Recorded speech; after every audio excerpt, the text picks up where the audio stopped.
Hey guys, welcome back to another episode of Thick Blue Wall with Tracy and Tom. I don't think I have to tell you who's who. Kind of speaks for itself. But yeah, today we're going to discuss the case of Lindsay Clancy. I've had a lot of you guys ask me about it and ask us to break it down. So today we're going to give you a breakdown. You might agree with it, you might not agree with it. Everybody's entitled to an opinion, but coming from a law enforcement perspective, we're going to tell you what we think about it and should she have been charged and where do we think the case goes from here? Because it did it go to the jury today? No, they got closing arguments, don't they? Yeah, I believe they're. I hadn't looked at it tonight because I was working on something right before we went on air, but I know they were expecting closing arguments to begin today, but I'm not Okay, sure where it wound up today. okay. Yeah, I didn't get to that far in it either. But by the time this airs, who knows? I do think that this is not going to be a quick verdict, though. There's going to be a lot of deliberating in this one. That's what I predict. Yeah, I mean, I don't think this one necessarily has an easy answer. No. Well, I don't know what their jury instructions are going to be is it Massachusetts? Mm-hmm. Whether or not they're going to know what their options are going to be at sentencing, or the judge only can do sentencing based on their convictions, or you know, I imagine some of them are going to be contemplating that, Yeah. and that's going to be the source of deliberation. Is I don't believe it's whether or not she's guilty. Yeah. It's I don't know. There's a lot of people who think that her husband did it. I'm gonna go into some of yeah, the conspiracy theories that are out there. yeah, I don't believe the husband did it. I believe she did it. yeah. Um, all signs point to her. Some people think that the husband drugged her and then did it, and we'll get into all that. But we're gonna start off from the beginning. Who Lindsay Clancy was prior to January 24th of 2023. She was married to Patrick and a labor and delivery nurse. So she was also a mother of Cora, who was 5, Dawson, who was 3, Callan, who was 8 months old. This is just a tragic story. It doesn't matter if she's innocent or guilty. It's completely tragic. These poor kids. Her mental health started to decline after Callan's birth. Because I'm gonna tell you, when I heard about the trial, I immediately said, "Oh, you got postpartum? Well, stop having children." But then it didn't happen until Callan, and there's the kids right there. So I'm assuming that's when Callan probably came home from the hospital, and in 8 short months, that was they were gonna they were gonna be murdered at the hands of their mom. Again, it's a tragic story. So her mental health started to decline after Callan, the baby's birth. She had suffered from insomnia, uh, anxiety, fears, psychiatric treatments. I believe she called a suicide hotline and they turned her down. Did you hear about that one? I hadn't heard about that one.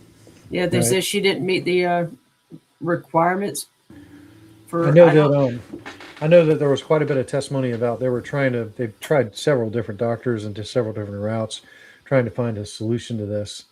And when the husband was answering questions about that on the stand, he almost seemed exhausted by it all. yeah, Um, like he was just trying to think that she was just normal. None of this was going to help anyway. I don't know. That was just my perception of his testimony. But yeah, yeah. Well, I think the feedback I'm getting from people is he comes off robotic and unemotional. And you put yourself in his situation. We're going to try to look at this from both sides, um, but you put yourself in his situation, and he may have had to, like we had to do in law enforcement, and compartmentalize that trauma. And it was not easy for us. And you think about the first responders who responded to this crime scene. Some of them had broke down on the stand up there. This is not easy for anybody to see. I think the day they did the autopsy and the photos and the stuff of that nature, if the entire courtroom, there was not a dry eye in the courtroom, and that included all 12 of the jurors. yeah, we had a child death scene and probably one of our biggest, burliest SWAT guys, who was also a Marine, a combat Marine at that, and had seen combat. Pretty much nothing affected him at all until he went to that child death call, and then he had just had his own kid, and that call really dramatically affected him, and it was just kind of like a shock because when I was in the detectives, I work crimes against children. I've been to a bunch of child death scenes, and they're always tragic, but to me, I was able to compartmentalize it and separate myself from it emotionally. But he wasn't able to, and it was just, I was shocked because nothing really bothered this guy until that. You do have to, like you said, compartmentalize it. I mean, I was lucky enough not to have to go through anything involving a child. The majority of my career there was spent chasing people. I'm thankful that I never had to see anything like that. You would have to compartmentalize it to go on with life. The detectives that work crimes against children and have to go to those scenes routinely, I think there's a definite lifespan on that where you need to get out of there. Yeah. It's like radiation exposure. The longer and closer you are to it, the worse it is for you. Yeah. And I saw that. We had a detective at the police department who was in that field for way too long, and it was affecting him adversely. And they put him on a work remediation plan. And I became a sergeant, and I'm like, he doesn't need a work remediation plan. I'm like, he's been looking at child death scenes and child, pedophile crap for 15 years. I'm like, he needs to get out of there. And as soon as we got him out of there, he was totally fine again. Yeah. I worked with a guy. Well, he was at the sheriff's office, and then I later worked with him somewhere else. And he was an expert in like computer forensics and breaking everything down. And it was something involving a child. And this has been within the last 3 to 4 years. 3 to 4 years. He retired, but he went back and got a conviction on the guy. But I watched him. It was involving a child, and I believe he said it was a living situation with mom and boyfriend, almost like the way I understood it, the Madeline Soto case. I don't know if you're familiar with that case out of Florida. Stephen Stearns, he had been molesting his stepdaughter. Well, not even stepdaughter, they weren't married. Mom let them sleep in the bed together without her. It was a really sick relationship. And on the day after her 13th birthday, her remains were found. And it was him. I mean, he had been having a sexual relationship with her for years. So, that stuff is not, anything involving a child is not an easy thing to go through. So she suffered from postpartum depression. In this, the defense will claim that she went into a postpartum psychosis. So we'll explain the difference between depression versus psychosis. I personally, we talked about this off camera. I believe anybody could claim psychosis when they commit a crime, especially a violent crime. So that is going to be up to a doctor to determine it, not me. It comes down to a battle of the experts on the stand on which experts you believe, because you're going to have a defense attorney's experts that tell you one thing, and the state's experts going to tell you a completely different thing. You as a juror have to find out what is the most credible, which one you feel is the most credible. Psychosis and paranoid schizophrenia are two severe mental illnesses, but psychosis we're talking about here, that's where you totally don't have any morals or empathy with others, and you don't have any problems with lying, and you're unable to tell the truth. Some pattern offenders have actually been psychopaths. Ted Bundy, was psychotic, but Lindsay's kind of claiming a temporary psychosis here. And, the state's psychologist, kind of said not so fast. That's not to say that she's not mentally ill, but the psychosis part of it and the hearing voices, I'm not so sure. But yeah, you're right. I did listen to the state's psychologist testimony, and yeah, she does not believe that she was suffering from any type of psychosis, and believed that she knew exactly what she was doing. Um, so she had received inpatient psychiatric treatment, but the providers never identified her as psychotic or a danger to her children. Um, the date of January 24th. Now, this is where it's going to get into, was it premeditated or was it not? Because there's a lot of questions about that, because I'm sure you've heard the same thing I've heard, that she sent the husband as far away as possible on purpose. And he did have an office. I'm not sure do you know what he did for a living? I don't know what he did for a living, but whatever he did, he worked from home. He had a home office there. Right, right. And, in fact, we'll talk about his office here in a little bit, because his office was pertinent, part of the crime scene. But, his wife sent him to a restaurant to get food, and it was a restaurant that they had eaten at before, but they've never gotten takeout from there. It was some distance away from the home. And CVS. Yep, and it was going to buy her some time. Mm-hmm. And, that's certainly a premeditation and deliberation. That means she's thought about this. She's thought about this in advance of the crime, and she's planned it out. That's what premeditation and deliberation means. It means we've thought about it and planned it in advance. And it seems to me that the evidence is certainly pretty strong that she did think about it and plan it in advance. Yeah. And I do think she understands the difference between right and wrong. She's been even demonstrating remorse in court. So, and I know, I know we're going to talk about it more and finish talking about the case. And I know there's a huge amount of public support for Lindsay Clancy, and they just want to see, they don't even want to see her at trial here. They want to see all this overturned and see her walk free. And, as somebody who's attended child death scenes, I think we've got to be cautious about that. I think these cases are very rare, and they're so rare that when they do happen, these, when your parents are killing their own children on purpose like this, you and I've talked about the case. You had Susan Smith, which kind of happened when we were younger. And then you had Yates, which kind of happened in between that and this, and then this one. So we've had three of these that are, that have really seen a lot of notoriety, but they get a lot of notoriety because they're so out of kilter. But I guess the problem that I have for saying, well, it's okay for a mom to kill a baby after birth is that's murder. It is still murder. And unfortunately, I've seen situations where children and infants have been killed by their parents with malice. They didn't just think about it ahead of time. They were extremely violent with their children, like the shaken baby syndrome, and you have massive brain bleeds in the children. We're not talking about just shaking a kid like this. We're talking about flapping them, they're grabbing them by their legs and shaking them violently. And I've been to autopsies of babies that were killed like that. And, are we just going to find those parents not guilty too? I'm just, no.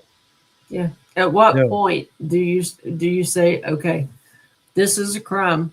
We can't, because if you allow this to, and I'm going to tell you something, I was wrong last week. Well, it's going to end up being a week before, because I gave out, I think it was right before you came on, I introduced your introduction. I said something about Andrea Yates. Yeah. And like Susan Smith, you brought her up, Andrea Yates.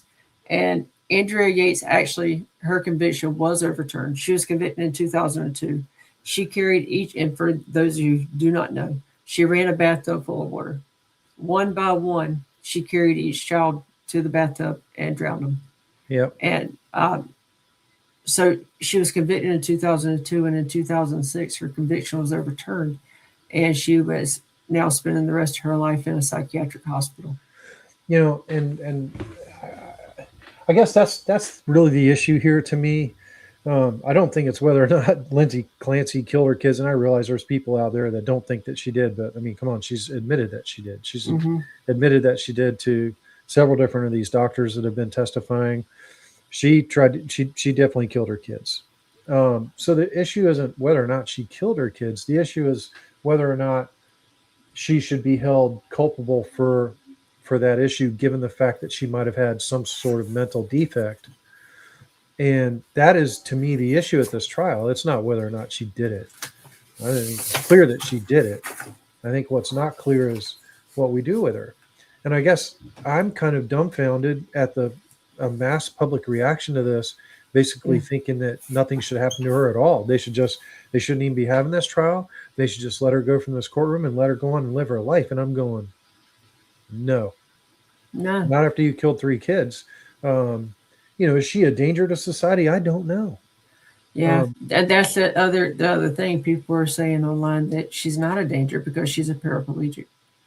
Yeah, she's a paraplegic now, but at the same time, there's two reasons that people are sentenced when they commit a crime. The first is to punish somebody for committing a crime, something that the public holds. Hey, you've committed a crime. We're going to convict you. You're going to be punished because you did something that you should not have done, that our society generally agrees is wrong. And I think for the most part, our society agrees that murder is wrong. For the most part, except here in this case, there's a pretty decent segment of society that's saying this murder is okay because of her mental defect. And I'm like, not okay. Should she be in prison? I don't think so. But should she be in a mental institution? Probably. Yeah. Should she be in there the rest of her life? Well, probably not. But I'm sorry. She's got to be held accountable for what she did. She killed 3 children. Yeah. And this case is funny because she's got the support from her in-laws. She's got the support from her ex-husband. And a lot of the public. I mean, there is a huge.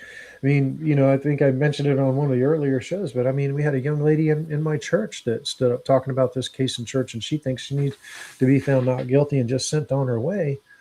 And if somebody has the gumption to even say that inside of church, where everybody was kind of looking at her like, I don't know about that. Yeah. I still think that opinion is an anomaly. I think those opinions are very loud right now, but I still think most of the public, would be my guess.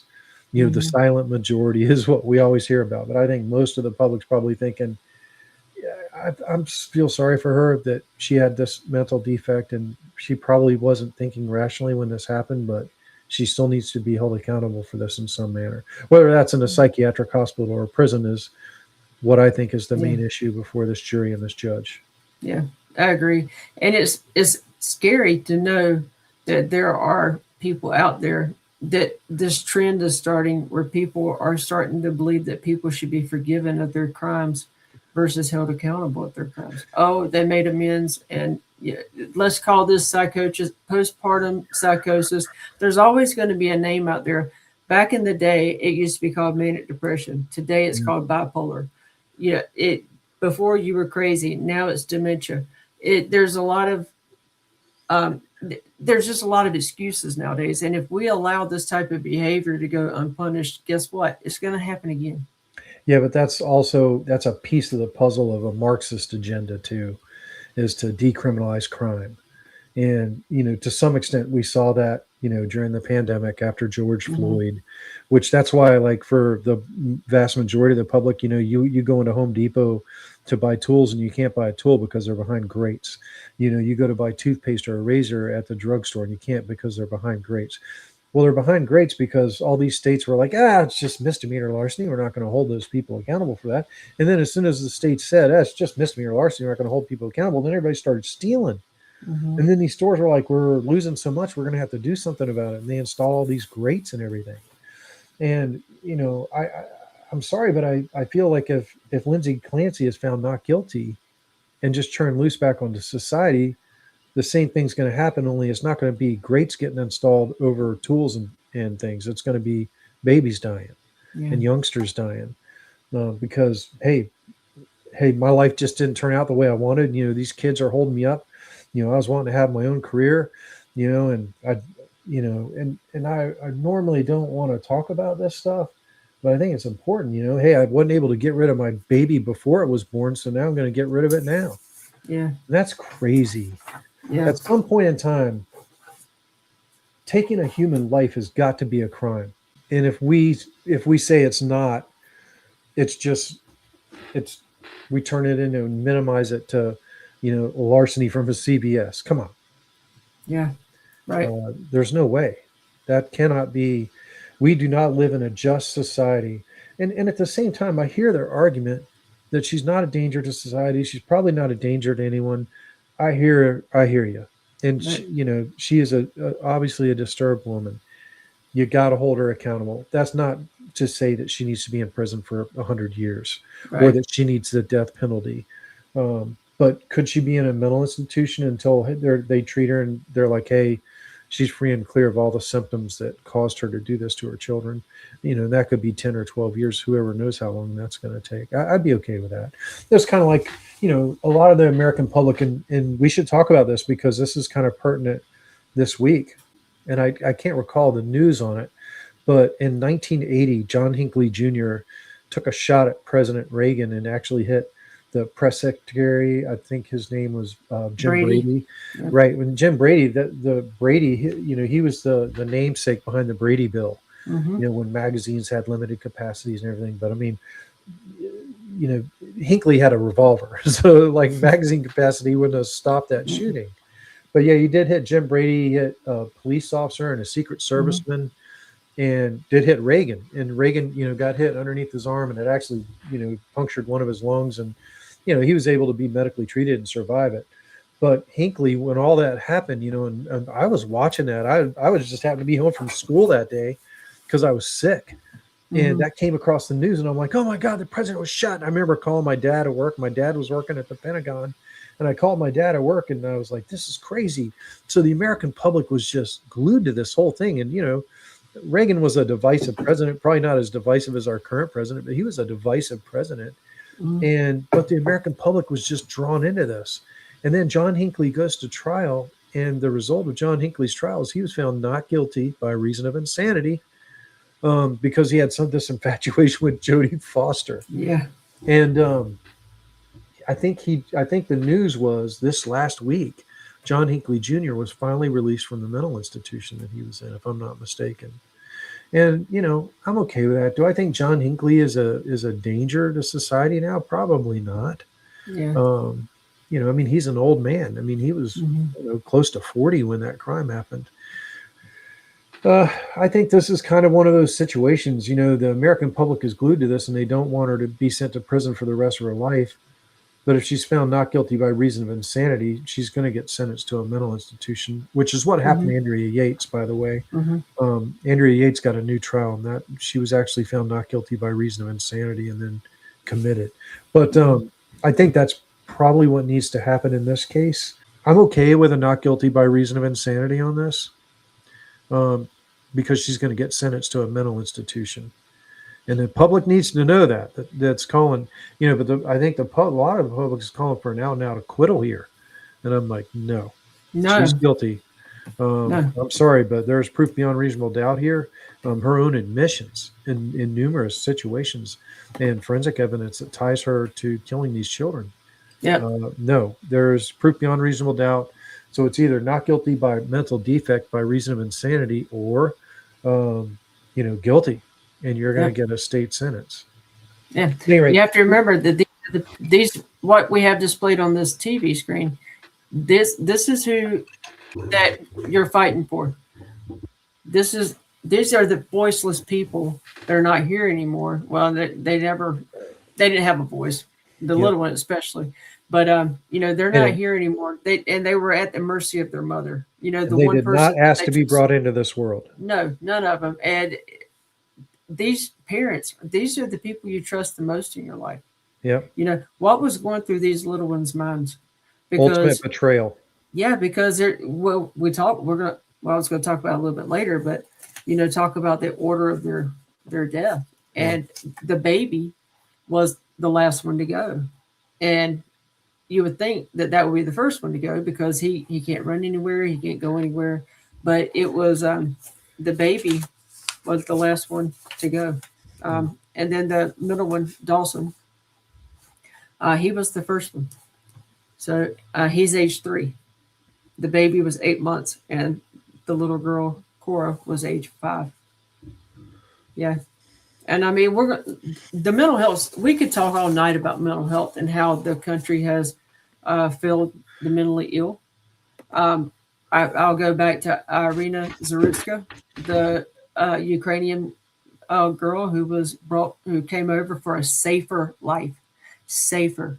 You know, it gets me that this country is the land of the free, the home of the brave, and the land of opportunity. Yet we're also the home of mental illness. You know, because I don't know how other countries do it. We don't hear about that. But, you know, I know they hear about this. But how did that offender, and I'm not going to say his name, how did that offender, you saw his rap sheet. Parents did everything they could do to get him institutionalized. They wouldn't take him. And yet he was out there free. Now, does he deserve to be institutionalized somewhere the rest of his life, whether it's in a prison or what? He does never needs to be released back into society again. Never. He is a danger to society. Yes, this woman probably is not a danger to society. She's more of a danger to herself probably than she is to society. You know, she's got to live the rest of her life in a wheelchair. You know, Yeah, that's not going to be easy. no. She was active. Yeah, I mean, she was obviously in decent, very decent shape. Mm-hmm. Yeah. So she her problems with her mental illness, I think we talked about a little bit earlier. They started struggling after the birth of Callan, the baby, 8 months old. And I mean, I'll tell you this, for her not to have, there's no mention of postpartum with the first two. So this escalated fast. You know, I mean, this went fast. Um, the following months after Callan's birth, she started being treated for significant anxiety and other psychiatric symptoms. She received, they go into a lot of testimony about the different prescriptions that she was on and the milligram strength. The Seroquel was brought up, and I know that's it's a high power anxiety medication. Uh, I'm not sure if it can treat psychosis or anything of that nature, but it is a high power psychiatric medication. So late 2022, her condition even gets worse. She reports more intrusive thoughts and concerns about her mental health. She's really never talked about killing the children. She talked more about taking her own life. And one of the people on this that talks on the stand talks about, she did know about she knew about the Andrea Gates stuff before she had apparently researched that stuff. So that makes me go, these are the things that make me wonder, okay, was she staging this? You know, I mean, if I'm looking at both sides of that coin, was she staging this scene to make it look like Andrea Gates? I don't know. Really, that's up for a jury. I'm not sitting on that jury, so I have no idea. So late 2022, they all meet for Thanksgiving. Everything's fine, but she's withdrawn, is what they talk about. And then they're living in a place called Duxbury, Massachusetts. And that evening, like we said, she sent him to the restaurant. She goes to CVS, or he goes to CVS, and she strangles each and every one of them with exercise bands. Now I'm going to show you, I have a couple exercise bands here. I mean, you got to get a grip on this. I mean, and then you have to keep repositioning your grip as you bend it out here. I mean, which you got a little neck there to work with, but this is manual. I mean, this isn't something like a hanging or taking a pillow and putting it over their face. This is manual. And she's sitting there, and which I don't know. There's a different exercise band that I have. What they were from, the bands were on the door. Yeah, the bands were on the door, but she had to apply pressure to get it, and you're squeezing the life out of your child. Yeah, and the thing about, and I hate to make it a little gory here, but the children aren't just going to lay there and allow themselves not to breathe, even the baby. The human body, even at that young of age, is going to fight for that breath. So as these children are getting choked out, they're kicking and punching and fighting. They're doing everything they can to try and get oxygen into their lungs. Their little bodies are convulsing So this was a very up close and personal and very violent experience for Lindsay Clancy to murder her kids face to face. She would have certainly known that they were suffering. This would not have been a fun death or an easy death for any of these children. Suffocation, your lights don't go out immediately. The airway has to be completely shut off and the lights slowly start to dim. But the last thing you see is that your mother that you love is the one that's turning your lights out. Unbelievable. Yeah. I was watching Joseph Scott Morgan with Body Bag earlier. He's somebody I really enjoy. I listen to his breakdowns. Very smart. He's a forensics investigator with Jackson. He teaches at Jacksonville State University in Mississippi, I think is where it's located. But he was talking about the defensive wounds to the kids. So there was some type of impact, and they were dead, like you said. They were putting up a fight. They're human beings. They're going to put up a fight. Even like you said, the baby's going to have some type of reaction, whether it's kicking his legs or whatever it's doing, whatever he can do at that time. It doesn't matter. I mean, is it in their sleep? It's going to wake them up. They're going to kick. They're going to fight. They're going to try to free their airway. I mean, even that young age, they know to try to free their airway. They know that. I'm not sure about the baby, but yeah, the other two, they know to free their airway. Well, the whole audience, they've all experienced this themselves. There's a tick that happens like right as you're about to fall asleep, and your body and the brain experiences a message like, "Oh my God, we got to breathe," and it'll send an adrenaline dump, and your whole body will convulse and kick. It's like right before you fall asleep, and most of the audience has been through that. Well, that is precisely what's going to be going on in these kids' brain. Their brain is going to enter a fight response. And they've got a massive adrenaline dump, and they're kicking, and their muscles are convulsing and moving, trying to get their airway back open. Yeah, that's so sad. So she strangled him. They're believed to be dead, and when I say believed to be, one of them is not. She goes and she cuts her throat, slits her wrist, and she jumps out of the 2-story. They had a basement. There was 1 story, and then there was a 2nd story that she jumped out of. Callan, the baby, didn't die for a couple of days. So he was taken to Boston's Children's Hospital, where he died on January 27th. So this happened, the 23rd, 24th, and he died 3 days later. And of course, this, like we said, this makes her, spinal cord damage. She's paralyzed from the waist down. And on January 28th, Patrick, her husband, or her ex-husband at this time, publicly announced for people to forgive Lindsay, describing that she is a loving, devoted mother. And he gets on the stand. Like I said, his testimony was emotionless. Like I said, it might have been compartmentalized, but the judge would not let them air the 911 call. I mean, it was apparently that bad with his screams, and it had everybody inside choked up. From, like you talked about, the Marine. From the biggest guy in the courtroom, because a reporter reported about it, from the biggest guy in the courtroom to anybody else, they were all choked up. And, they found journal entries from her. And she talked in there like she didn't love them. She couldn't form a bond with the other 2 that she had with her oldest daughter. I mean, look at them.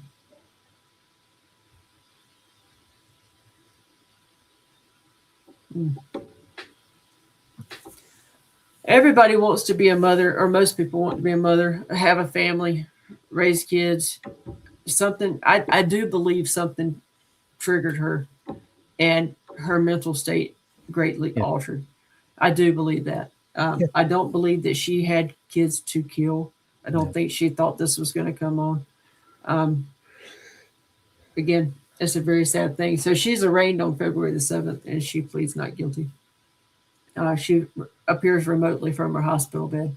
The prosecutors where they're going with like your 1st degree versus 2nd degree. That she planned that night, and the awareness that she had when she sent the husband out for the food and how far away it was. Oh, she hears a man's voice telling her that she needs to do this, that she has to do it right then. What's that about?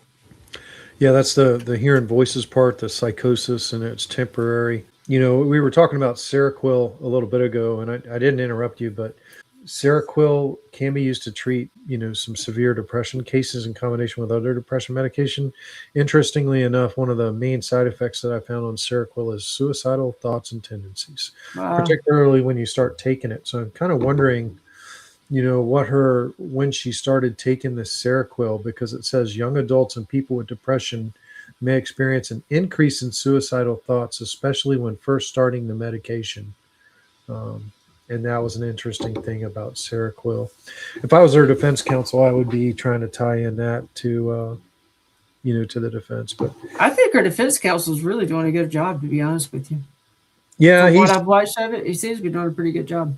He looks like he's enjoying the spotlight quite a bit too. Yeah, yeah. I think the same thing.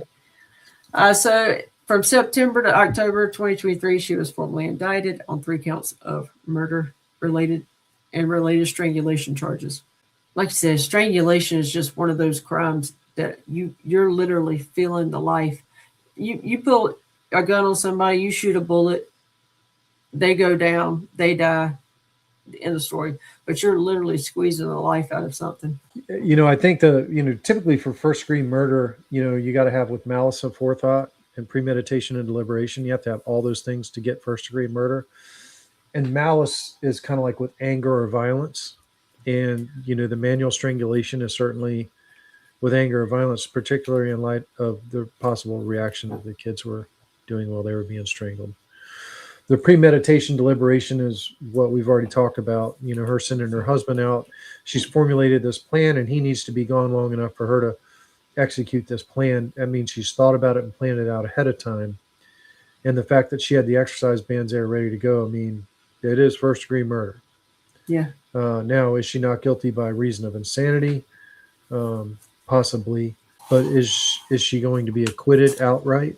I don't think so. I just don't think so. Like I said, I think it's going to be a back and forth battle. I don't know what the jury's demographics are versus male to female. You know what? The female jurors may, especially if they've had children, they may vote to, like you said, not so much acquit her, but, send her to a psychiatric. I don't know that they have that authority, though. That authority, I would imagine, would be up to the judge during sentencing, correct? In Massachusetts, the jury doesn't have a say in sentencing or the length of a psychiatric commitment if they return a verdict of not guilty by reason of lack of criminal responsibility. That's the legal term for insanity defense in Massachusetts. So they have no sentencing power, so that's going to be up to the judge. So what happens if she's found not guilty by, the mental defect? Mm-hmm. She'll have a mandatory evaluation at usually at a state hospital, and potentially a civil commitment, where the defendant's typically committed to a secure state hospital such as Tewksbury or Bridgewater State Hospital in Massachusetts for the initial observation period, which can often be up to 6 months, and then continued confinement or potential release if decided by judges and mental health experts through periodic court hearings. So that's what's going to happen in Massachusetts. The jury has no say in it. So the jury's only say in what's going to happen here is going to be whether or not they find her guilty of 3 counts of first degree murder, or they find her not guilty by mental defect. That's going to be the only options they have. And I agree with that. That's the way it should be. It should be up to a judge to sentence and a jury to convict or set free. There's 3 options for them. Number 1, not guilty, which I don't think they can find that. You can have not guilty by mental defect. I think they can find that. Mm-hmm. Or you can have guilty of the 3 counts of murder. And I think that they could do that as well. I think the 2 outcomes we're going to get here are either going to be guilty or not guilty by mental defect. But I think an acquittal here is out of the question. We talked earlier before we went on went live Dr. Kurt Halbern. Yep. He's not a fan of hers. No. Yeah. So No. And during her testimony, she was talking about, and she's Catholic, and she was talking to this doctor about what she had envisioned for these kids. So she thought that the kids were going to get taken away by DSS because of her mental health, and she didn't think her husband could raise the kids. So she was envisioning that, well, if she could just kill the kids and kill herself, then they would all be in heaven, and that would be better than being with DSS. And that was her thought process. And so then the doctor was talking about all this testimony that she had given about that. And then the doctor, went back to his notes and said, this is Dr. Kirk Heilbrunn. He said, well, isn't suicide a mortal sin, in the Catholic faith? And defense counsel was like, objection, and hey, you've inserted religion into this trial again, blah, blah, blah, which, I mean, in light of how, Lindsay Clancy was describing why she committed these crimes, I thought it was pertinent testimony. I mean, she's saying that she's doing these things so she can go to heaven with her kids, but she hasn't really thought it through. I mean, to me, it's more of a benefit for defense than anything else that she hasn't thought this through very well, because suicide is a mortal sin in the Catholic faith. But defense counsel moves for a mistrial because we've brought moral and religious, communications into this, which was the second time. Apparently there had been another time where they talked about it, by the state, but they did. And that was where the prosecutor, it was with one of the family members, I'm wanting to say, where he was like, or she was, the prosecutor female, was like, you're Catholic, correct?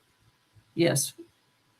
And then went on to the religious, I can't remember the exact verbiage that the prosecutor used, but the defense attorney didn't even have to object. The judge jumped out of his chair just about and was like, sidebar, meet me over here. And the prosecutor didn't come back with talking about that. So I guess we can all guess what was said over there. Yeah, but I think that's curious because, again, and Massachusetts is definitely a different state than North Carolina. You know what I mean? But, there's this big talk in the United States of, being more accepting of all these other cultures and religions. And the United States wasn't really a Judeo-Christian founded nation. And, the way the First Amendment was written doesn't necessarily mean we don't have an established religion.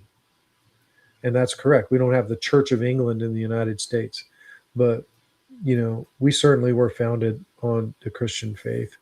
And to ask questions about somebody's admitted Christian faith when that was part of their motive for committing the crime is pertinent. I don't have a problem with it. I don't understand why the judge and defense counsel have a problem with it. Most of our laws are based in morality and religious morality. And I know a bunch of atheists say, well, laws are not in religious morality. They're based on what's right and wrong. And it's like, okay, well, where does what's right and wrong come from? It comes from religious morality, period. That's the basis of our laws. But I don't know. It's difficult for me to understand why they're getting all worked up about the questions about her religious faith, because to me, I think Dr. Heilbrunn's question actually went more to the defense. It helped the defense more so than it helped the prosecution, because it showed she did not think this through, not even from a religious standpoint, when that was her argument for committing the crime. It was like, I'm going to be with my kids. Well, how are you going to be with your kids? Because committing suicide was a mortal sin. And, she really didn't have an answer to that. But before she could, we could even go there and discuss, what all happened after the doctor said that, there were all those objections and the judge freaking out and everything. That was, I guess that was the big drama this week at the trials. Of course, her husband did testify this week, and he has some inconsistencies in his, and that was brought out. Some of the inconsistencies in his testimony himself. What Lindsay told Patrick about the voice. This is just one inconsistency. Patrick testified that after the killings, Lindsay told him that she had heard a male voice telling her to kill the children and then to kill herself. His testimony places that disclosure at the incident, after the incident. while Lindsay was hospitalized. But Lindsay's descriptions to different forensic experts varied as to the voice began. When did that voice begin? Okay, and whether Patrick had already left. Because you've got an audience out here who believes that, like I said, I'm getting to some of the conspiracy theories, but you've got an audience out here who believes that Patrick drugged Lindsay and he was the male voice telling her to do this. Yeah. Now, and the thing of it is, I don't know if they talked about the time of death or exactly, because Patrick had to leave the house, but he was seen on video, two different video cameras. You got him at the restaurant, and then you've got him at CVS. So he wasn't there. Yep. During the time of the murders, he couldn't have been into. Which there's even people who said he's got a doppelganger. I was watching an episode of Law and Crime, and I'm not sure that the one video they showed at CVS was him, but it's showing him wearing two different sets of clothes. If that was him, he's wearing two different sets of clothes. One, it was like he had a jacket on in one, and the other one was like a half zip. But he also was wearing boots in one video and tennis shoes in a different video. I'm not sure that the one at CVS was him. I will say the one at the restaurant looked a lot more like him, whereas the other one didn't. I don't know if you got to see those videos. I haven't seen those videos, but I do know that Lindsay did testify to the prosecution and to several doctors that she did send her husband out to get food and go to CVS. I mean, if she was brainwashed, she's doing a really good job of maintaining that brainwashing. I just think if she was really fighting for her life, that she would come out and say that. Yeah. But it says Patrick said that she was having, or this is what he testified to, and I haven't seen every minute of his testimony. I don't remember this, but that he testified that she was having one of the best days of her life. Obviously, she wasn't. I heard that testimony. You did hear that? Yeah. They're like, on that day, like right before you went to go get dinner, how was her behavior? And he said she was doing really good. She was having, a great day. She was very happy. She was very pleasant, and she was just having a great day. I mean, it was something to that effect. And then he goes out to get the food. Now, to me, that goes to prove the state's case that, she was putting on a good face, like, I'm all good. I got this, to help put him at ease so he could go out and get the food. So she had time to kill the kids. Well, was there ever any doubt? I mean, we know that she was suicidal. Okay. He knew she was suffering from a mental illness, but I don't believe she had ever been a threat around the children. And which is why he was okay. He didn't have a problem so much leaving her with him. I mean, if he knew that she had these type of thoughts about her kids, then I would imagine he should take precautions so that she's not with the kids by herself and that she's getting the help that she needs. But to the best of everything I could find, there's nothing saying that she was ever a danger to her children. I'm not sure if you've been able to find anything on that. I think I was watching his testimony, and I thought he did testify that at some point in time that she did tell him that she had thoughts of hurting the children. Okay. Yeah, like I said, I didn't watch every ounce of it. But if he did, then, I'm sorry. I have one child. If my wife has said, you know what, I think I might be wanting to kill the kid one day, I've got to take I mean, that child is my first priority. I mean, I like we talked about earlier, as a parent, you're their lifeline. You're their trust. They trust you completely. And if he knew that she was in this type of mental state, then maybe the lack of emotion he's got on the stand is guilt. I mean, I don't know. Maybe he feels guilty about this. I wouldn't be surprised about that. The husband did admit that she had intrusive thoughts about harming the children during his testimony. I just found it. So that is true. Then why leave? I mean, why? I wonder how close that was in proximity that he knew about that. Because again, if she's suffering from this postpartum, it started after the baby, after Callan was born, and it's significantly deteriorated in the around the end of the year of 2022. How do you leave him alone? Leave her alone. I'm not saying he's guilty of anything. I'm not. I don't want to blame him. I don't want to point the finger at anybody but who the assailant was in this case. But I just don't know how you've got to have some type of steps in place. Did anybody try to have her committed? I mean, I Well, know that she had reached out for help, but did anybody try to have her committed for some of the things that she said and the thoughts that were going through her head?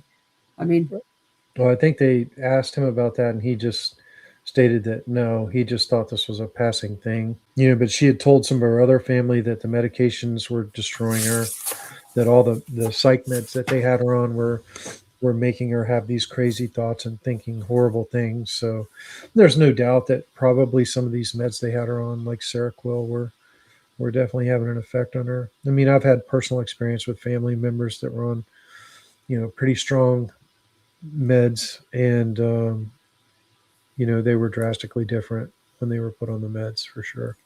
well, you ever pay attention to a commercial for a medicine?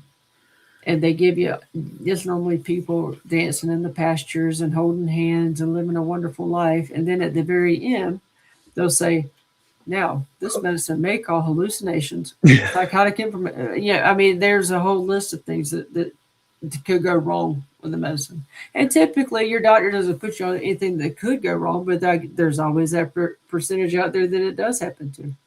Yeah, I mean, you know, there's a difference between whether or not you're seeing a psychiatrist or a psychologist. A psychiatrist is actually a medical doctor and can prescribe medications, and a psychologist is a PhD in psychology and they can administer medicines, and they believe in more in therapeutic cures rather than chemical cures.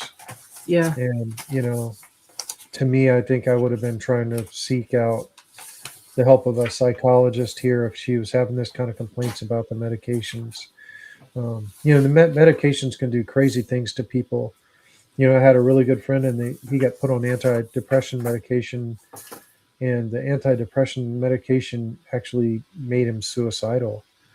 And he did and said things that he wasn't ever known to do or say, mhm, and he became not himself anymore.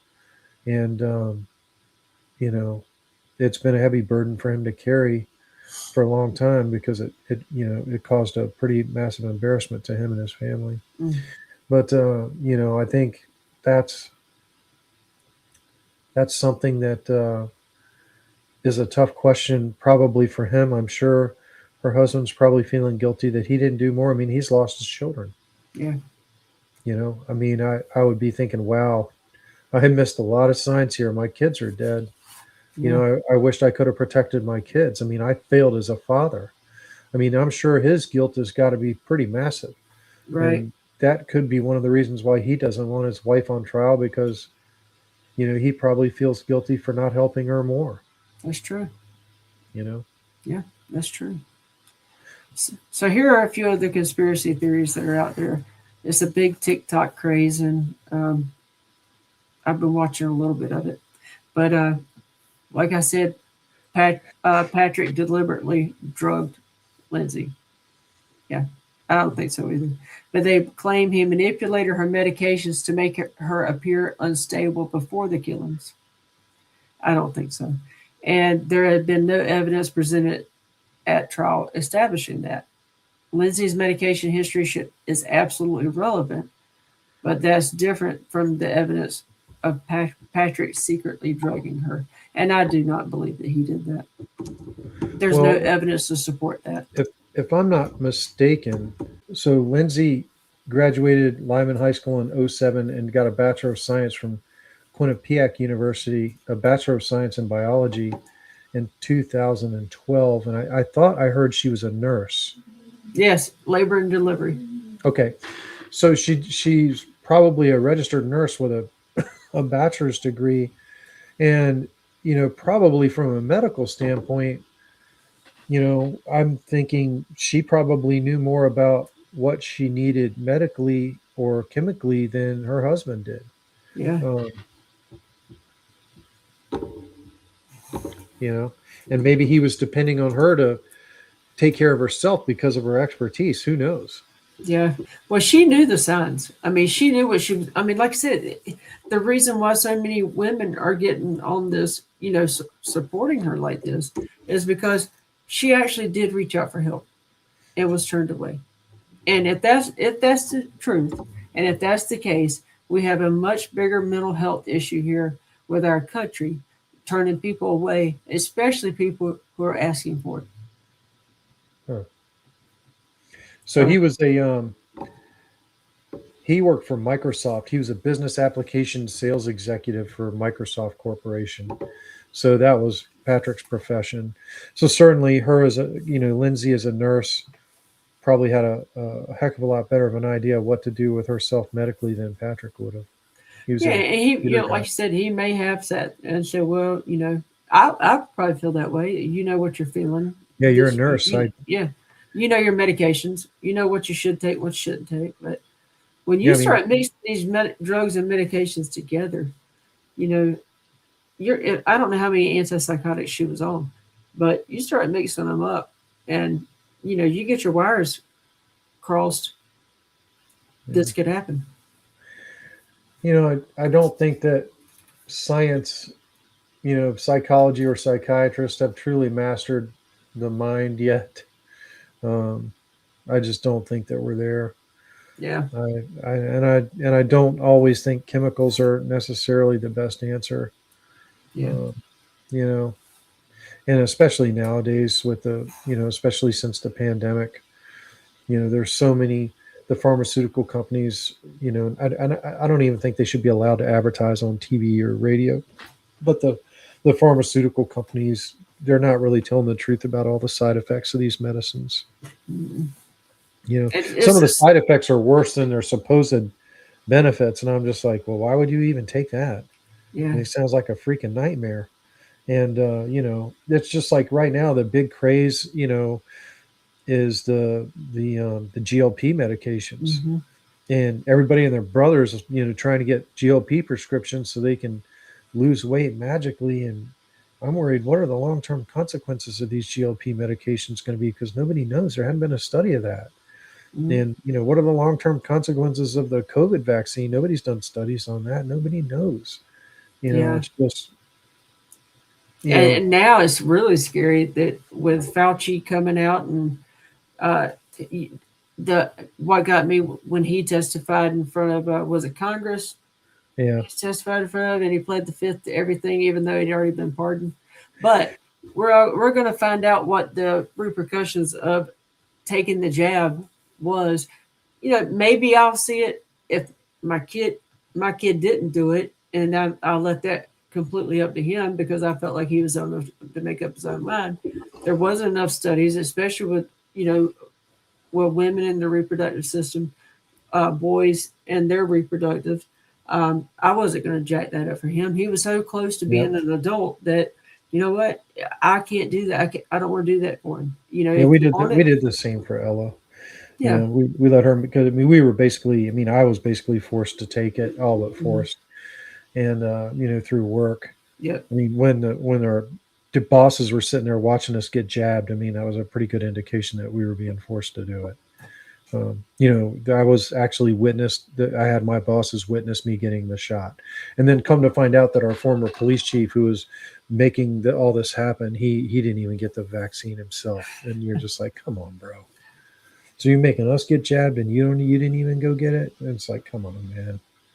That yeah, makes me sick to my stomach. I'm so pissed about that for other reasons, which I'm not going to talk about on this show. But yeah, um, I do think medications are an issue nationwide. And unfortunately for Patrick, he probably trusted, hey, I'm trusting these doctors to make good decisions for my wife. And I'm not so sure that they were. And now it's too late. He's realized that too late. I yeah, put my faith in these doctors and these medicines that made things worse at home. yeah. And Well, we all put our trust in the medical because they're the experts. We're not, and we're doing sometimes they basic. do pull off miracles. Yeah, I had a medical miracle performed on me in June, and mm-hmm, there's no way I would have survived that had it not been for those doctors. mm-hmm, Uh, they were utter geniuses for doing that. But at the same time, some of the other stuff we're seeing with physicians is not good. You No. know, I think we're overprescribed drugs. I think the physicians in the United States are too tied into these pharmaceutical companies. I know that these pharmaceutical companies wine and dine the physicians' offices and doctors and nurses and staff, all the time. They bring expensive Sure. meals and foods and gifts in there, and they give samples that the doctors can hand out for free Oh to yeah. get their clients hooked on that stuff. So did that happen in this case? Probably to some extent. But the crazy conspiracies thinking that he dosed his wife up on this stuff is going to be a little crazy, particularly in light of she has a bachelor of science in biology and Yeah. she's a registered nurse, and he's a Microsoft guy. So how the hell does he know about anything about drugs? She would know more how all combination of drugs were going to affect her than he. Yeah. Well, you'll love this next one. People think that he pushed her out of the window. I Yeah. don't know. I've looked at him, and I think she could probably take him. Yeah, I mean, he is a really, really scrawny guy, He and is. she's kind of athletic, before she Yeah. got paralyzed. I mean, I Yeah. think she was a marathon runner. Yeah. I've seen her in running gear. Hmm. Um, she's in pretty good shape, and he's a Yeah. computer science nerd that works in a home office. Hmm. Yeah, I think she's probably in better shape than he is. I kind of doubt he Hmm. pushed her out the window. Yeah. I doubt that too. I mean, you got okay. You got to get her up. You stop and think about it. The kids are in the basement. He's got to get her up the flight of stairs and get her to the window without her kicking and screaming, whatever the case may be. No, I don't believe she was already bleeding too at the window because there was her blood was left in the along the outside of the window. Actually, along the side of the house, there was some blood that hit there too. Um, this is what I kind of alluded to earlier. The CVS footage isn't Patrick, and I've looked at that footage. Now, you see how his hair in this picture is a little wavy on top. Yeah, Yeah, you were a detective. I chased people. The hair doesn't match up in the CVS footage that I saw, unless they threw out somebody was trying to get clicks, and there's a different uh, there's different footage somewhere else. But the CVS footage that I saw, it was completely straight and combed straight down. Maybe if it had been in a rainstorm, and that's when I told you that he was wearing different clothing and different shoes. well, What I saw was not him. I haven't seen the CBS footage, but I will say this. We had a homicide here in Wilmington. Probably, maybe we should do a show about that. The Kimberly Bland homicide. Kimberly Bland was killed over in Mill Creek I Apartments. remember that. She was an extra for the movie studios. Well, Kimberly Bland, we knew her credit card had been used at Walmart, and we went to Walmart after this is after her death, and so we go to Walmart to get the video, and come to find out it's her business associate, and her business associate is buying garbage bags and duct tape and a carpet, and the same carpet that her body was rolled up in. Right. We knew that there would be footage of him from Walmart because of a suspect from Walmart because we knew her card was used at Walmart at that time. So I'm guessing if this police have CVS footage from the time that their bank card was used at CVS, what led them to get that CVS footage was a time and date stamp where the card was used. So my guess is they probably have forensic confirmation that was him at the CVS. You know what I'm saying? Hmm. Like I mean, y'all think about it now. Like when you go to a store, like I went to CVS the other day to buy a gift card for funny thing a nurse, and you know uh, when I did, I used my debit card, and my debit card, I'm sure I'm on camera in there, but let's say like I died afterwards and they need to find out if I went to CVS, they could go look at my bank records and find out, Hmm. yeah, I did go to CVS, and they know what time, and they can go there and they can actually get the footage of me from when I was in the CVS. And I'm guessing Hmm. that's what the police did here in this instance, Yeah. is because I mean, let me tell you, all these conspiracy theorists that are thinking, oh my God, well, Patrick killed her and he did all this craziness. And I'm telling you, the police probably are like, on a child death scene. And now you've got this woman who's paralyzed. I'm telling you, they were probably hyper focused on him. Yeah. at the outset, and he was the primary suspect in this whole freaking thing. Yeah. And yeah, I think if they would have had evidence that he did do this, that they certainly would have charged him. Yeah. And I think the longer this went on, the more evidence there was that he didn't do it, and indeed she did do it, and Yeah. that's why she was charged. Because every time the police go to try to, confirm or dispel suspicions about him, everything's getting dispelled because he has proper alibis. Well, I just think that the footage I saw, I don't think it was.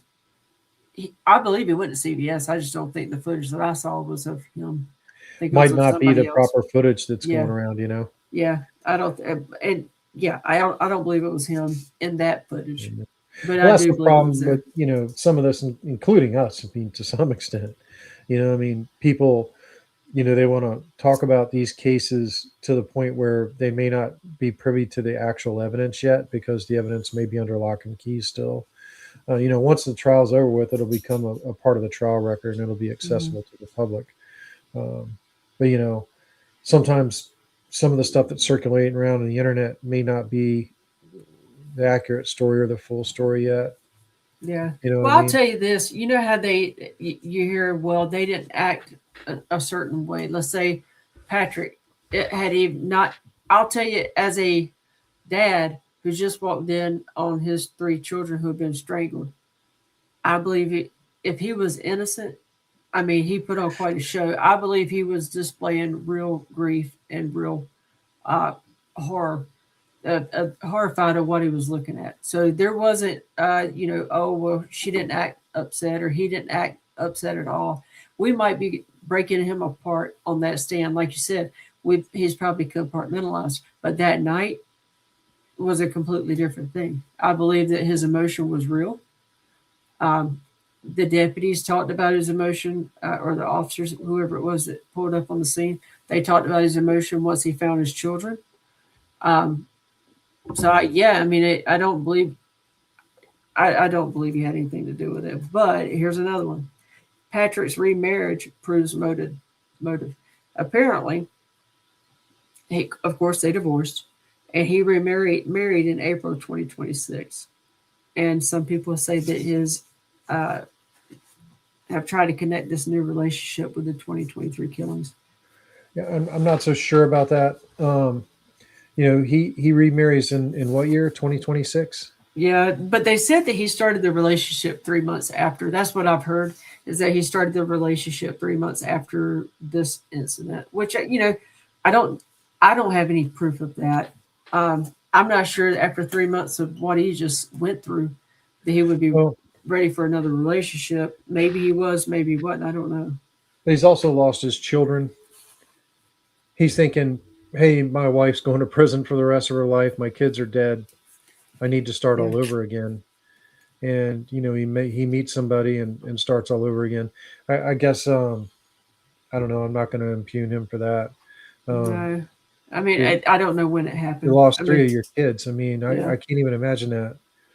I, I desperately wanted children of my own biological kids, and I never had them. And time's ticking.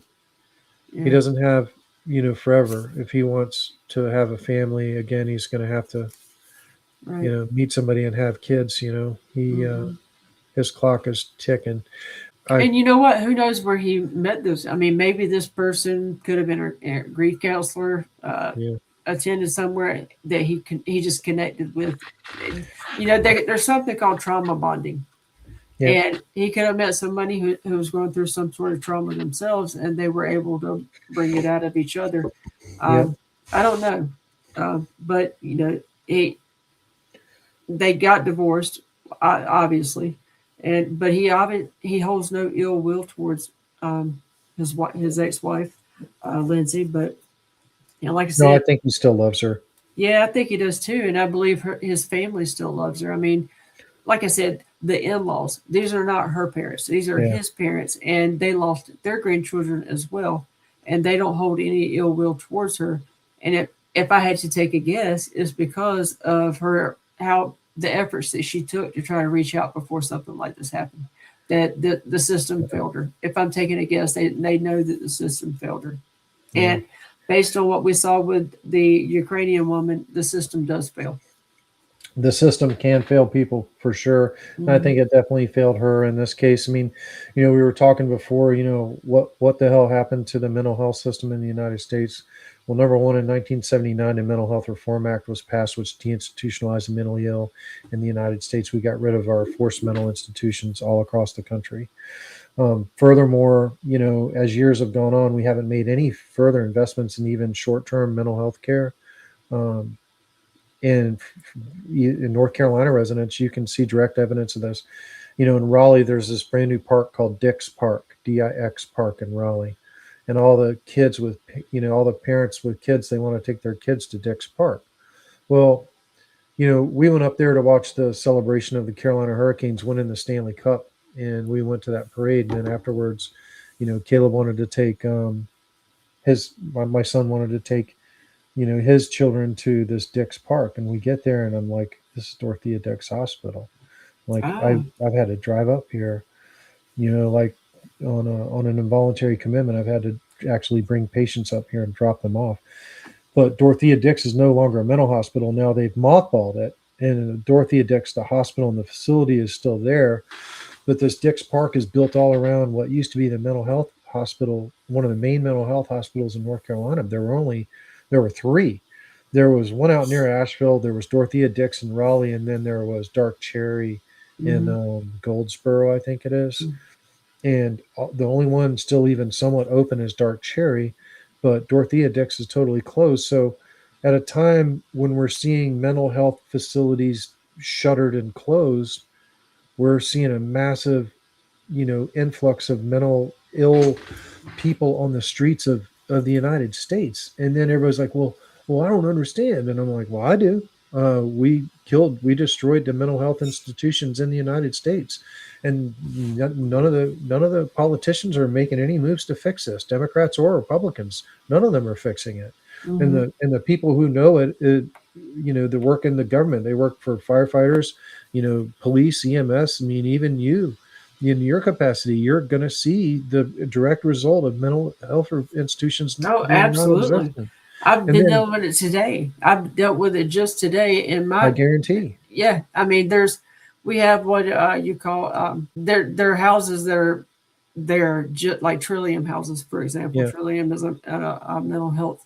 Uh, well, but I'll tell you about they're out Trillium. there.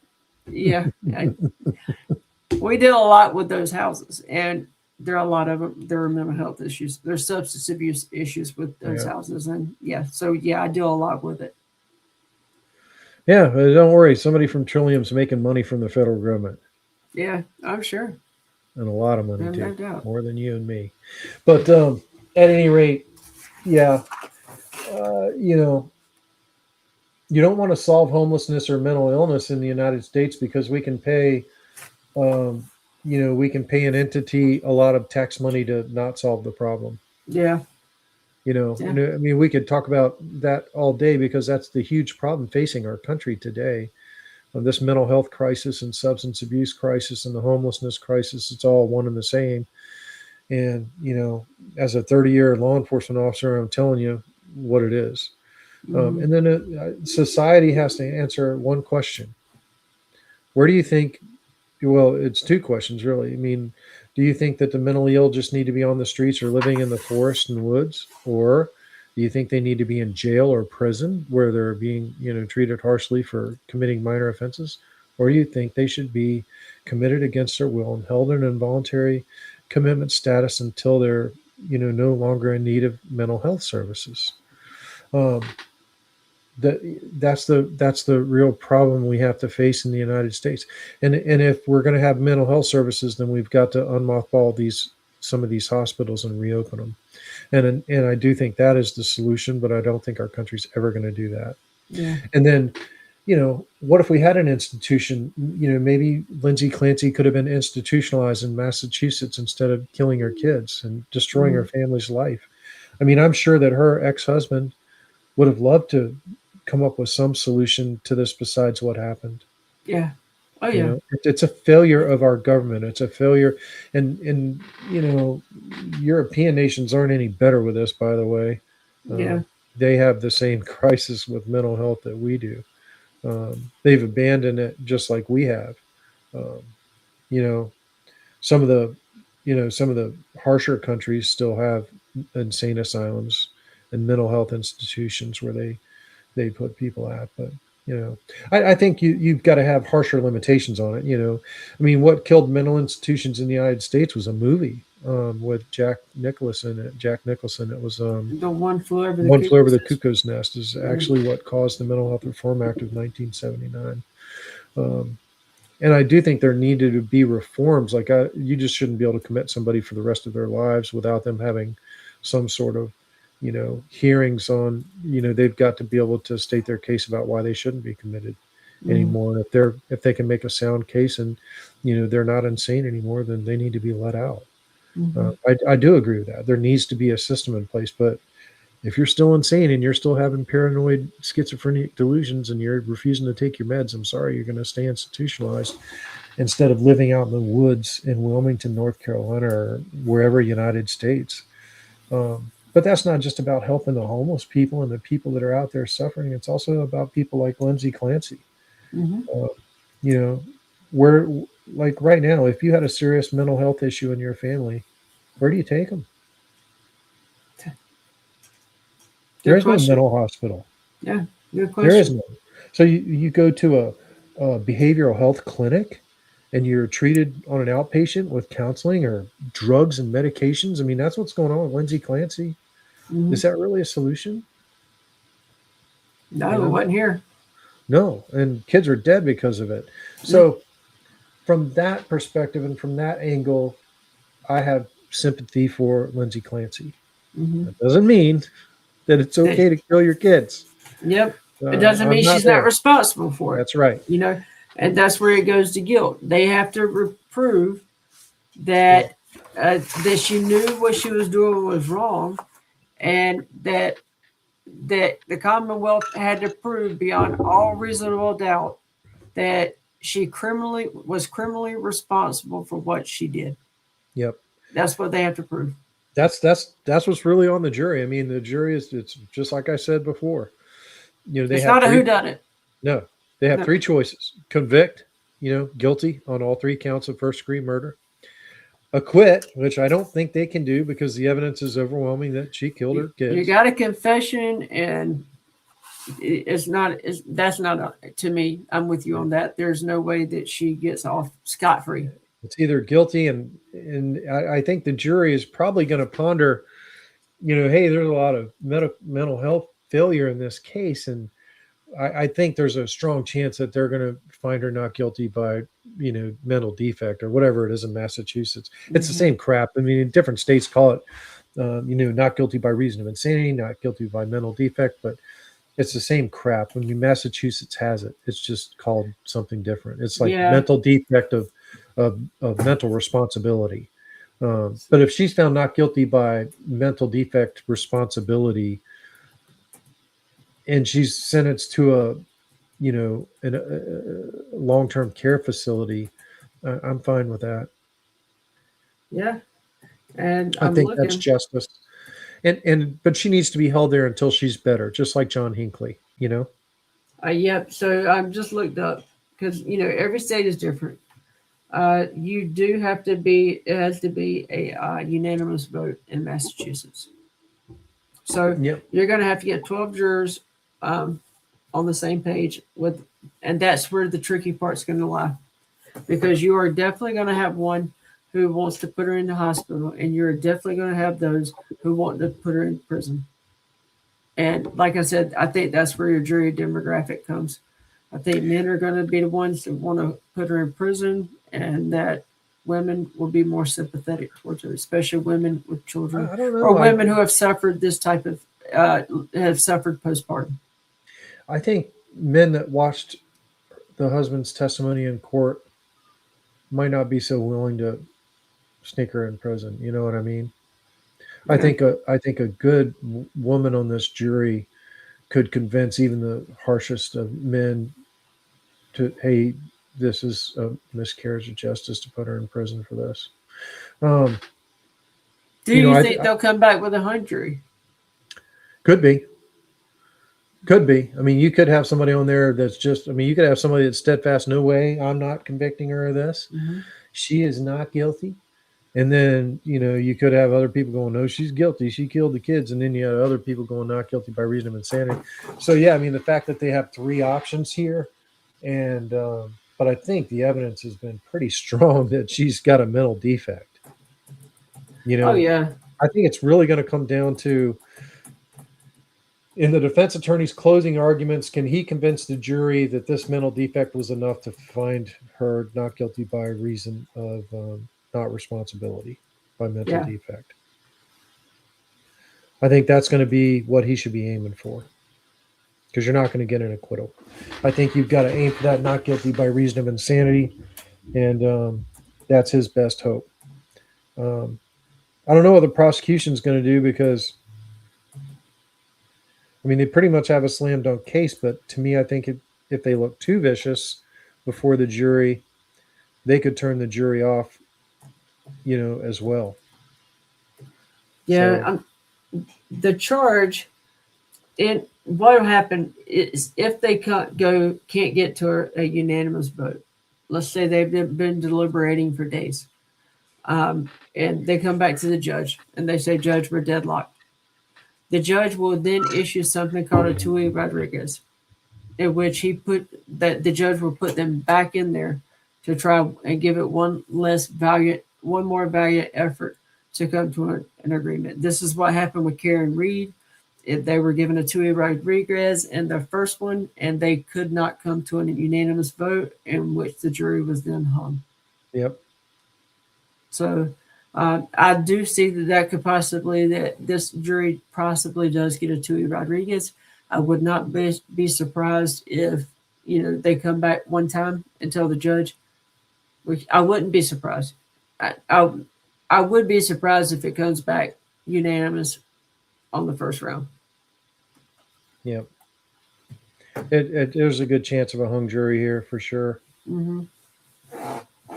So, but that's what'll happen if it is hung after a few days. They'll get that command. They'll get that jury instruction, and like I said, the judge that's just really a stronger ground to stand on, and telling the jury, hey, really, there's a lot at stake here. There's a lot of money that goes into these trials. Go back there one more time. See if you guys can come to a unanimous decision. It's a burden that the judge puts on the jury to really push them to a verdict. So what they have to prove is, did she understand what she did was wrong? There's no doubt. I believe she knows what she did was wrong. They talked about the reaction that they got out of court that day. That was it autopsy day, photo day, because you got to remember this, that Lindsay's sitting there watching all this. So the Lindsay today is not the Lindsay from January 2023. Mm-hmm. So you're looking at, she's probably being properly medicated. And, who knows where she's at? Does she still suffer from postpartum? I don't know it a lot. I don't know if you can still have that after children's gone. I don't have any idea. Right. But I'm sure she's been seeing a prison psychologist. She has been. She saw the state. She saw the defense attorneys. I'm sure she's still undergoing treatment for that.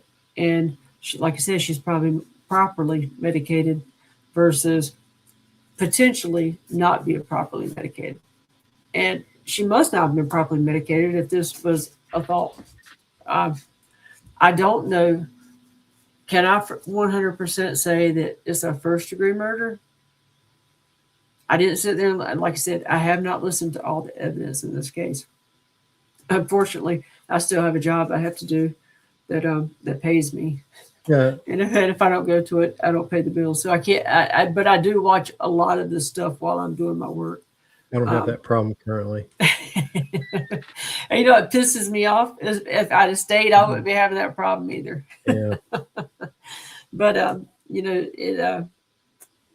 Tom and I told you that we were sworn in together side by side. So, yeah, I wouldn't be having that. I've been kicking myself in the butt ever since December. Ever since she retired, Tom, I've been kicking myself in the butt because I've gauged my. I'm not gonna lie. I've gauged my career by your career, Well, and been maybe like, look, maybe Tom, you're mentally better off than had you stayed.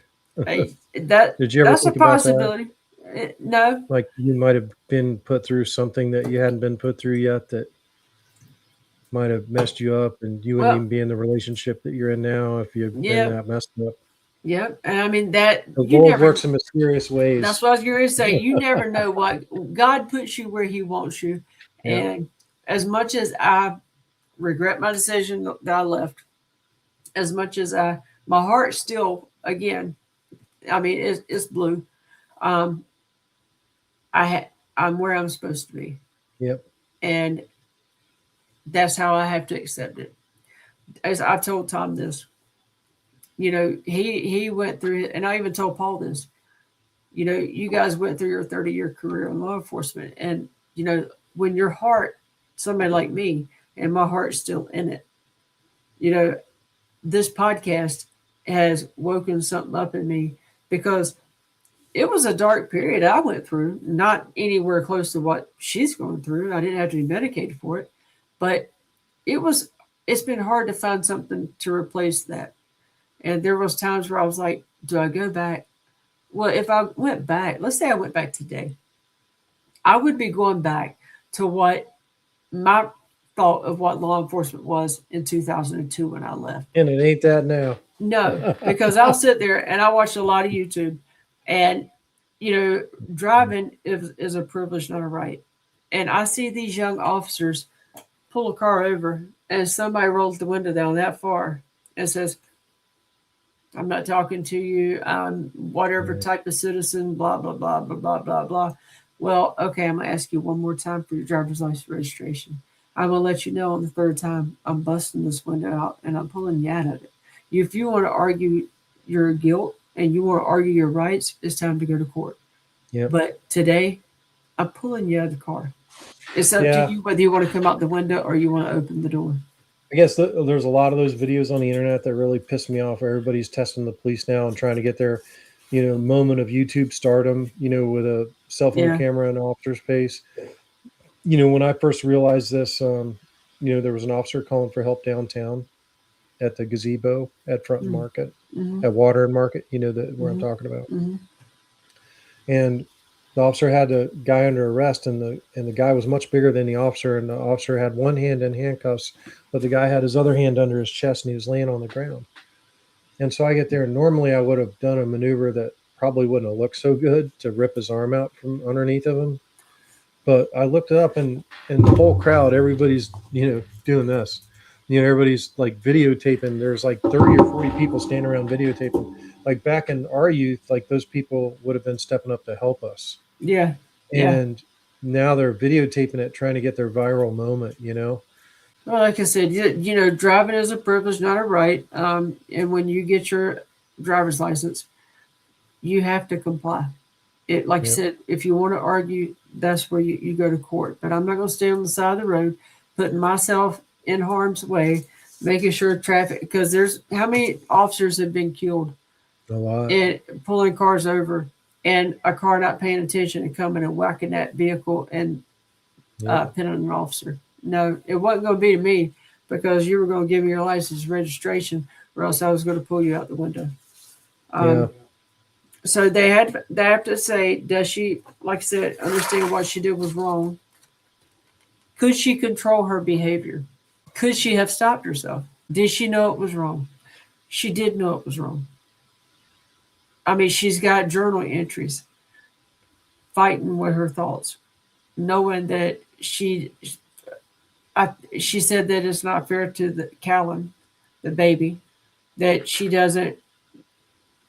I don't know if she used the word. I don't want to put words in her mouth, but I don't know if she uses the word love him like the first two, or he didn't get. Which I ain't gonna listen. My mom and dad had 3 kids.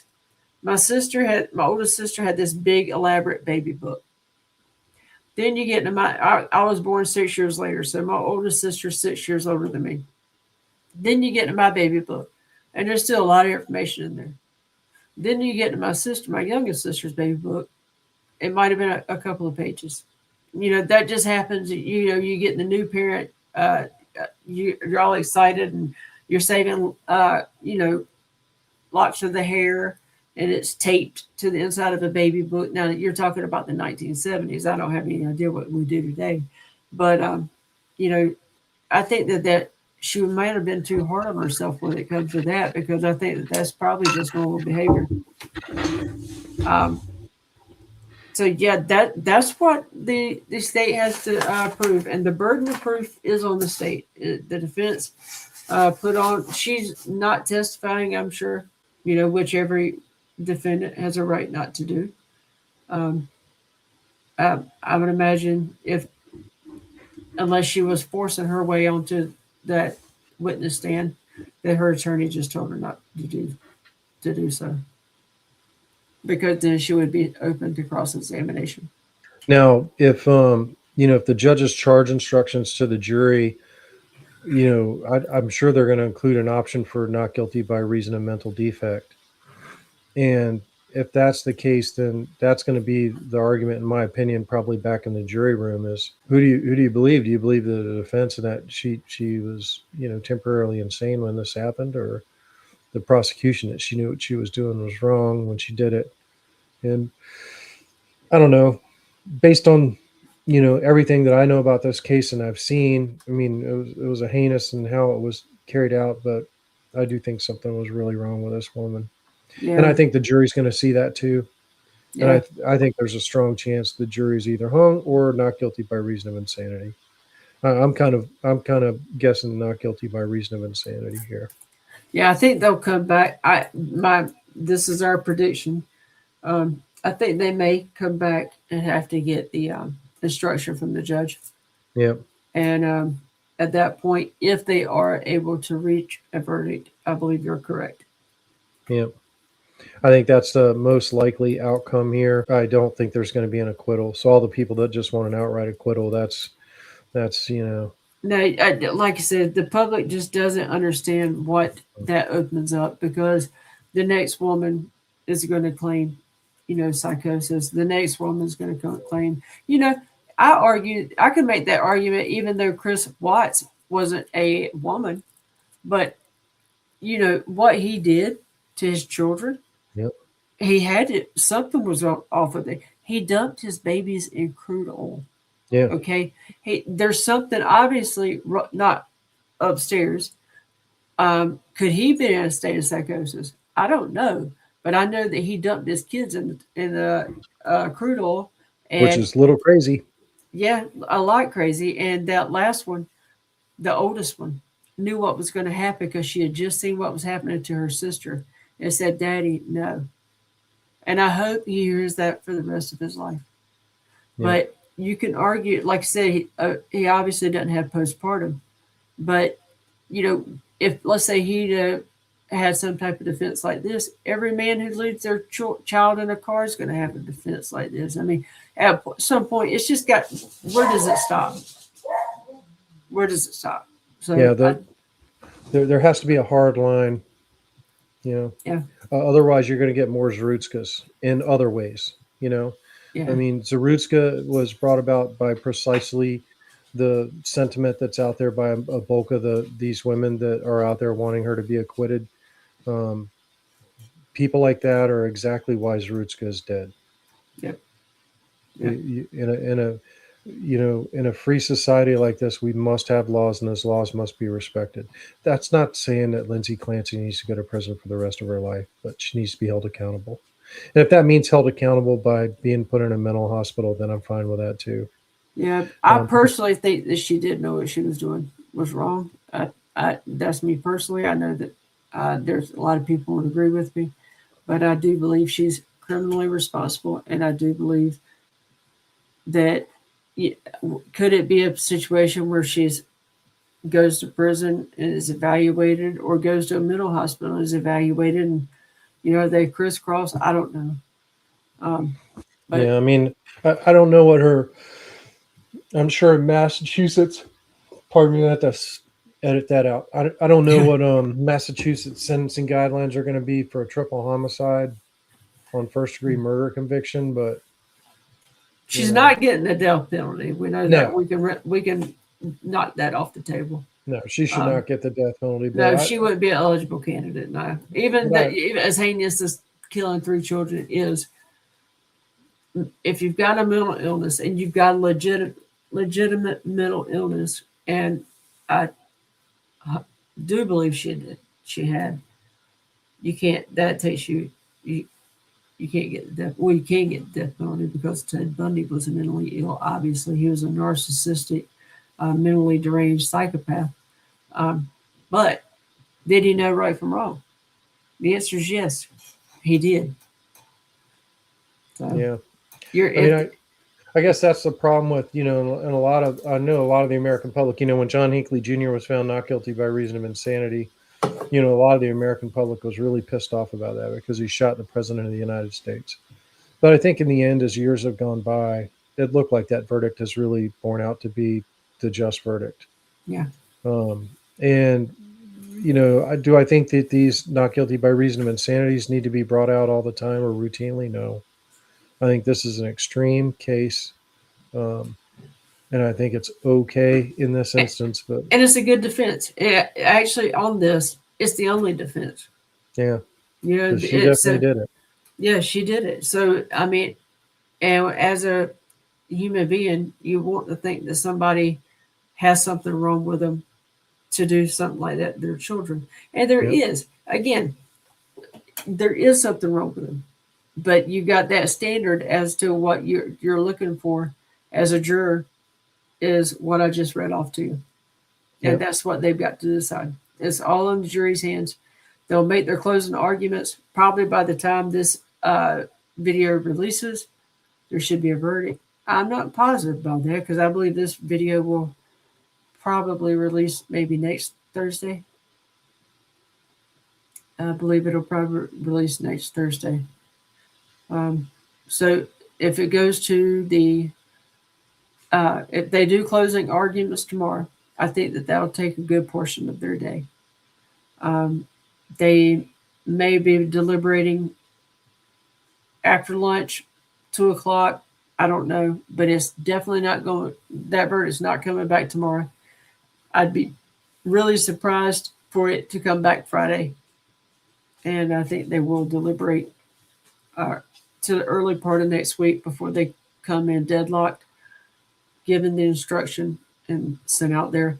And when they get the instruction, the Tui Rodriguez, what we were just talking about, when they get that, they might be out 2 days and they're deadlocked. I mean, you may have a juror that says, I'm not budging. We can sit in here for the next 5 years. I'm not going to budge. Yep. So, and that's all it takes, one holdout. Yep, that's all it takes. Yep. All right, folks. So that's our breakdown of tonight's show. Like I said, I know that some of you are not going to agree with it. And that's okay. We don't all have to agree with it, but this is how we're coming to you from a law enforcement perspective. The case was put together correctly. The officers, the detectives, they did everything they were supposed to do. It's not their job to hold court outside of court. So it's not their job to say, you know what, she shouldn't be charged. We shouldn't arrest her because she's mentally ill. That's not for a police officer to say. That's not for a detective to say. That's for her to seek her psychiatric doctors, and it ultimately ends up in the hands of a jury, and they make that call. But law enforcement wise, they did everything they were supposed to do. There's nothing more they could have done, and I didn't see anything that they slacked on. So, all right, so that comes to our officer down, chip in the wall. There you go. So this is Trooper First Class Michael Pahira. He is out of Cass Township. I don't know where that's at. Pennsylvania. It's Pennsylvania. I was about to say I can see the it's patch Pennsylvania State Police because he doesn't have a badge on his chest. They're They're one of the only police organizations that doesn't wear a badge. Really? Why? It's just one of their traditions. Okay. All right. So this is Trooper First Class Michael Pajera. He was struck and killed by a commercial vehicle while conducting a vehicle safety inspection on Interstate Highway 81 in Cass Township. At 7 a.m., Trooper Pajera was in the southbound lanes near exit 119 inspecting a commercial vehicle when a tractor trailer struck his patrol vehicle and slammed him into the inspected vehicle. Due to the speed of the tractor trailer, the force pushed the commercial vehicle into the side of the road and trapped Trooper Bahira under the vehicle. The tractor trailer then caught fire. Trooper Bahira was transported to the hospital, but he succumbed to his injuries 90 minutes later. The driver, currently illegally of the tractor trailer, was injured and transported to a local hospital. He was charged with homicide by vehicle, involuntary manslaughter, and reckless driving. Trooper Bahira has served with the Pennsylvania State Police for less than 20 years and was signed to Troop L in Frackville. Survivors include his parents and a sister. He looks young. Pretty young. Yep. Yeah, he's a kid. Yeah, it didn't show his age, but man, that's a horrible way to go out. I mean, yeah, he got hit. I mean, there's got to be some type of a. How can you come in that hot into a inspection area? And when I say hot, I'm talking about speeding. Interstate 81 is the major north-south route, that bypasses, all the major cities on the East Coast, New York, Baltimore, Washington, D.C. So 81, runs up basically the center of Maryland, the center of Pennsylvania, through Harrisburg, through Carlisle, and Carlisle's a major trucking hub. And then once it gets north of Harrisburg, it runs up towards State College, Pennsylvania. So it's basically out in the country where I'm imagining this happened. But, he's doing motor carrier enforcement. He's probably weighing trucks and making sure they have their proper bills of ladings and things that the commercial vehicles are supposed to have, making sure the driver's logbooks are accurate and up to date. And, he's trying to basically protect the motoring public from any trucks that might be running out there illegally. Mm-hmm. And, he's unfortunately struck and killed by another truck. And it sounds like the other truck was careless and reckless and wasn't paying attention. And now this young kid is dead. Those out there trying to make the roadways safer for, citizens in Pennsylvania. Yeah, I was for some reason I was under the impression that he was like at almost a vehicle weighing station, which are off the road, but it looks like this must have been on the road. Yeah, it sounds like it was right on Interstate 81. Yeah. And Interstate 81 is a major trucking route, like I said, because it bypasses all the major cities in the, the Northeast, from Richmond all the way to Boston. I mean, it bypasses them all to the west. Mm-hmm. So I-81 is a major trucking route to avoid the traffic in those cities if you're trying to traverse from north to south on the eastern seaboard. Mm. Yep. Terribly tragic. Very. And we appreciate your service. First Class Michael Pajera. We really appreciate your service. It's God's work. That's the one thing about it. Law enforcement is God's work. I told you before in a previous video, there's a calling. You don't go seeking it, or at least a real police officer doesn't go seeking it out. Like you said, you made a whole lot more money doing your carpentry work than you did starting out as a police officer. Yeah. So, all right, guys. Well, this brings us to the end.